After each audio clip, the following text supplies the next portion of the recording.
சீமானின் வாழ்க்கையில் யாழ்மதி அப்படிங்கிறது பல பேருக்கு இங்க தெரியாது.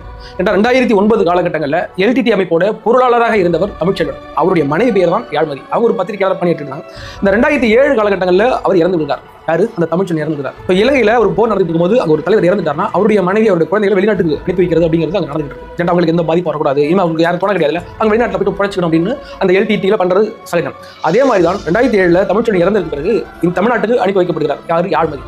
அப்போ ஒரு தமிழ்நாட்டில் ஒரு முகாமில் அடைக்கப்படுறார். யாரு? இந்த யாழ்மதி.